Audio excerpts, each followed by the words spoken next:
once you realise that you've got to accept you for who you are, then you can get on with things. And if you don't like it, then you do something about it.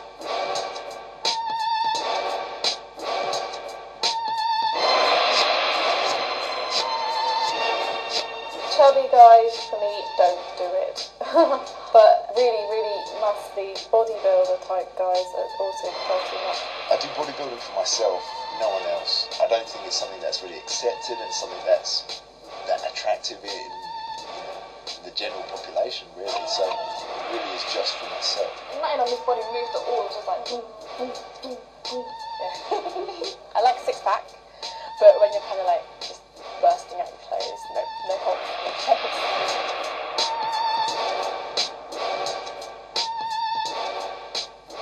When I saw the muscular guys, well, I didn't feel intimidated or embarrassed because I thought, well, they're abnormal. Alright.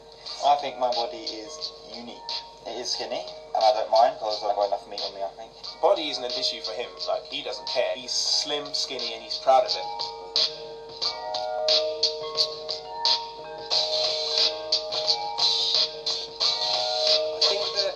The aura that you produce when you're very confident about what you do and yourself definitely helps towards the way people act towards you. I think Ollie was most confident when coming out there. Ollie. Yeah. He was gorgeous. I love a man that can handle all of this woman. It's an amazing feeling. It's something that you don't really get that often, just people cheering for you and how you look. And the results of the audience vote will be revealed a little later on.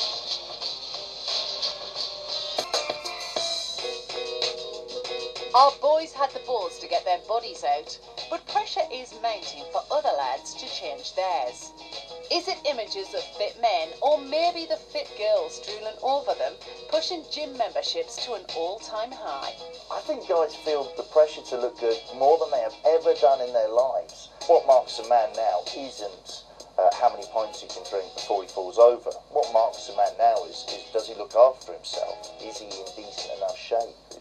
Does he go to the gym? I think men take care of themselves an awful lot more than they used to. And yeah, I think there is pressure. And why shouldn't there be? Women have had that pressure on them for ages. I think it's great that men are deciding to take a little bit of an interest in themselves. Guys, especially now, are starting to become far more in tune with how they look. The main thing people are looking to achieve is two main things. One is lose fat, and one is increase lean muscle slightly. Six-pack is, for a lot of men, kind of holy grail of fitness. You do look after your body a lot more, you think, oh, should I eat that, or should I go to the gym tonight, and things like that. And driving instructor's got to clean his car, Mom's got to look after his body. I'll hear comments about lose weight, and I look in the mirror and think, I ain't got the perfect body. I ain't got my definition of the perfect body, so I'll go off and work at it. Obviously with men, they like to be portrayed as bulky and muscular, and it does seem that the way you are in terms of your body is just very, very important to people. I think everyone should try and stay fit from a health perspective. It can improve your quality of life, it can add years to your life, it can increase your life expectancy. I don't think it's the worst thing in the world that maybe a bloke would want to look like Brad Pitt. He might have a hard job getting there. That's a lot more healthy than, say, a girl wanting to look like Nicole Richie or Victoria Beckham. Just 3 years ago, I was as skinny as anything. I had nothing on me. I had no ounce of fat, no muscle. I started training 2 hours in the gym, 5 times a week. Sometimes do it twice a day. And 2 years down the line, this is where I am now. I was a very shy guy. I wouldn't open my mouth to anyone. I actually love women, but I didn't know how to go about it. I've beefed up my body, got muscly, got ripped, and girls love it. Whether on the catwalk or in the pages of the music press, skinny is not just in for the girls. I'm really into my fashion, and fashion is really targeted towards slimmer guys at the moment.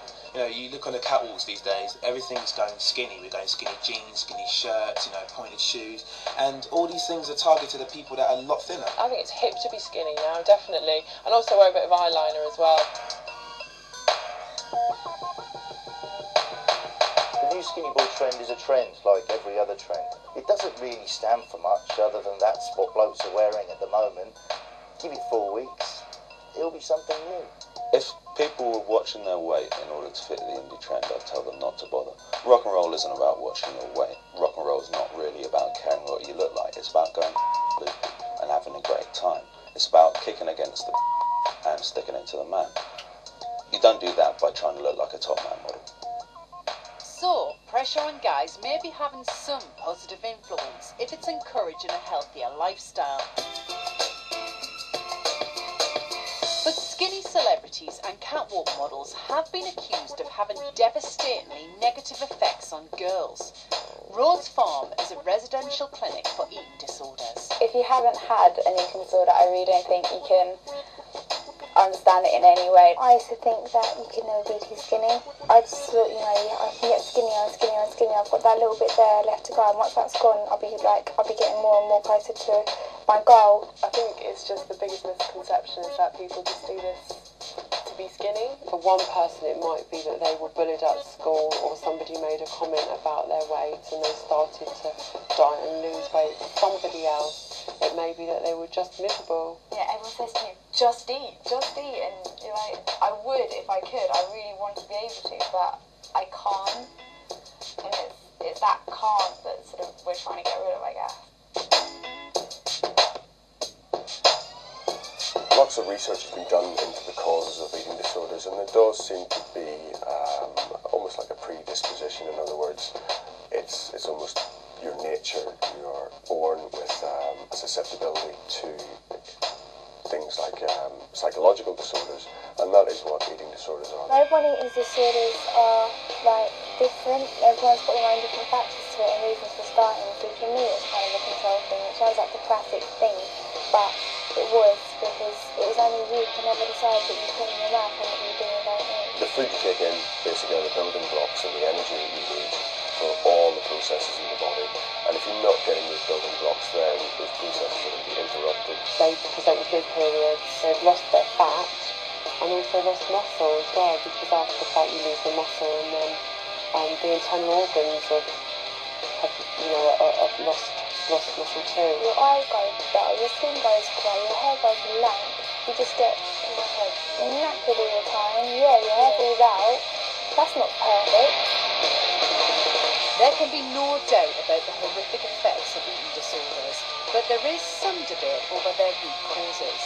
It would seem that these images that we see in the media of super thin models and this emphasis on keeping in weight doesn't necessarily create or cause an eating disorder, but I think anybody who has an eating disorder and has that disordered thinking and disordered body image about themselves, I think these images would reinforce that. You do see skinny models and you think, how come they're allowed to be so much thinner and stuff like that? So it's so easy just to go back into it, and that's why in a way when I come out I'm kind of worried that I'll look at a magazine and be like, God, that's the person I want to look like, or she looks so happy. I really think that made anorexia a lot more glamorous than it is. You forget that it is an illness, and it mucks up your life so much, and it's not just this thing where you want to eat a couple less a day to get a bit skinnier. It's so much more than that.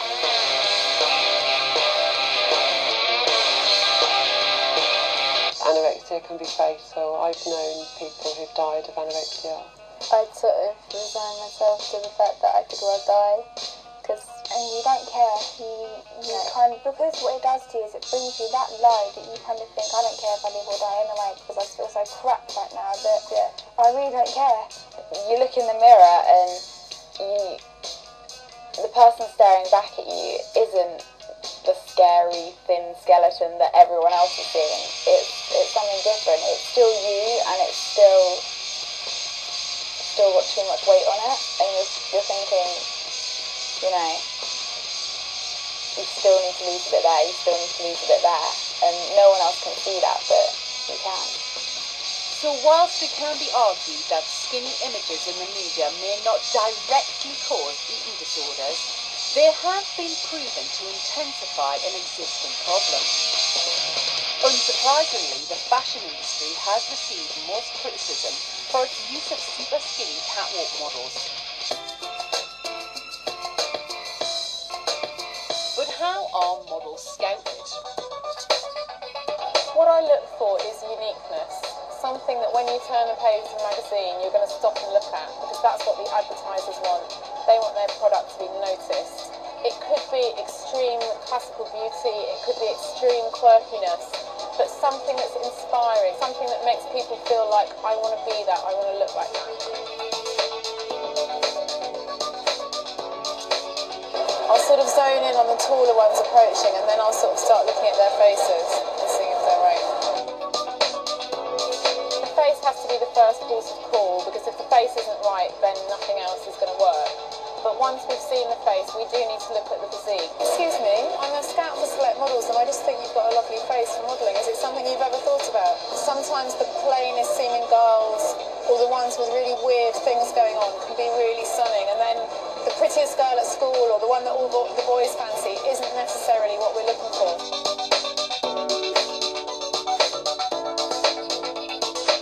Do you know how tall you are? I think it's about 5'9", 5'8". She just had a really cool little face. I mean, I loved her style. She had the height and the style. I mean, she did have braces on her teeth, so we'd have to wait till after they came off. But she was kind of like a strong Stella Tennant kind of look. Yeah, she was good, I think.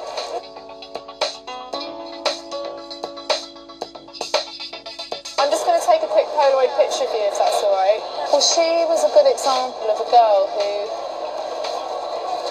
we would have need to sort of work on a bit, because she was a bit too sort of tanned and sort of had loads of makeup on. But underneath that, she had really beautiful eyes and really nice features.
Perfect.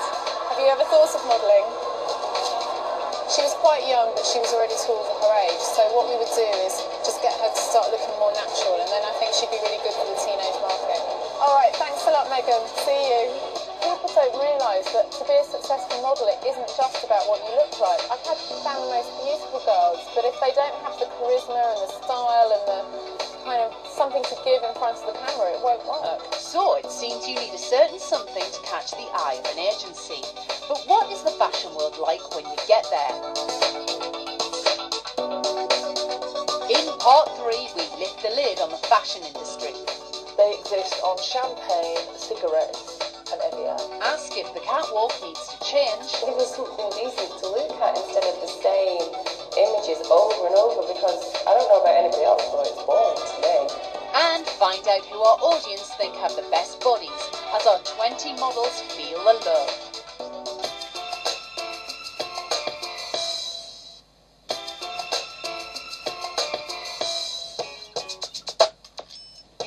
Back on our catwalk, things are getting sexy with the guys and girls heading out together. But it seems the perfect body means a lot of different things to a lot of people. Beautiful comes in all shapes and sizes. Your self-image is about how you carry yourself, not necessarily your size. So if you're not confident, then you will look good. Some of the people we saw today weren't the perfect image, but they had a great personality, and I think that's what shined out of them.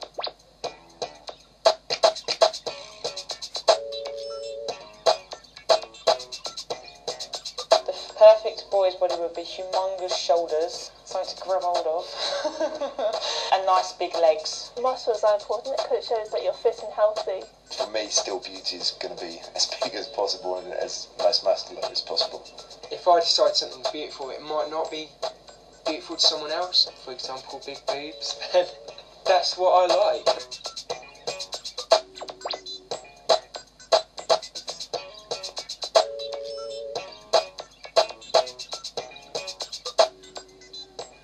has a different perception of the perfect body, and there's men who like girls with bigger bodies, and there's men who like stick thin girls. Healthy body's the most important thing, all the way. Forget being skinny. Just not about that. You could be skinny now and tomorrow die. Exactly. But you'd rather be plump and juicy and healthy with all the right vitamins and nutrients.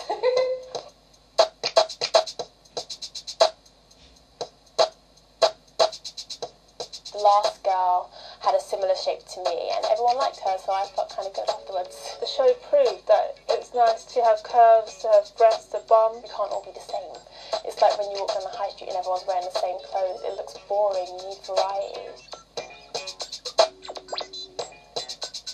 As long as you're not too overweight, as long as you're not too skinny, anywhere in between those lines is a perfect body. All audience have had a chance to vote on their favourite flesh. Unsurprisingly, the votes were spread far and wide between our models.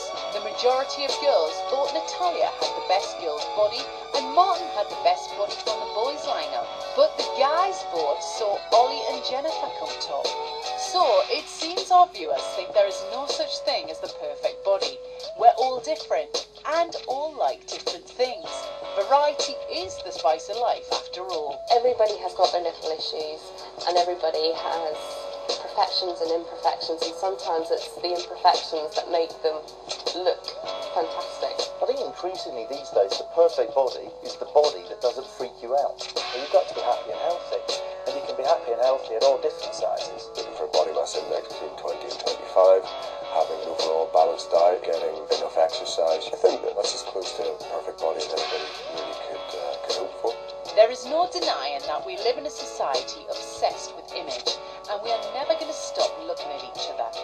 However, it seems maybe the media should think more about the influence they have on young girls and the images they present. Whether the blame lies with designers, celebrities, advertisers or magazines, only you can decide whether or not to buy into the hype. As our catwalk demonstrated, the perfect body is all in your head, and whilst confidence is sexy, everyone likes different things. With so much press attention surrounding the size zero debate, now is the time to concentrate on promoting a healthy body as the perfect body. I don't ever think there will be a perfect body, because then what's interesting about it?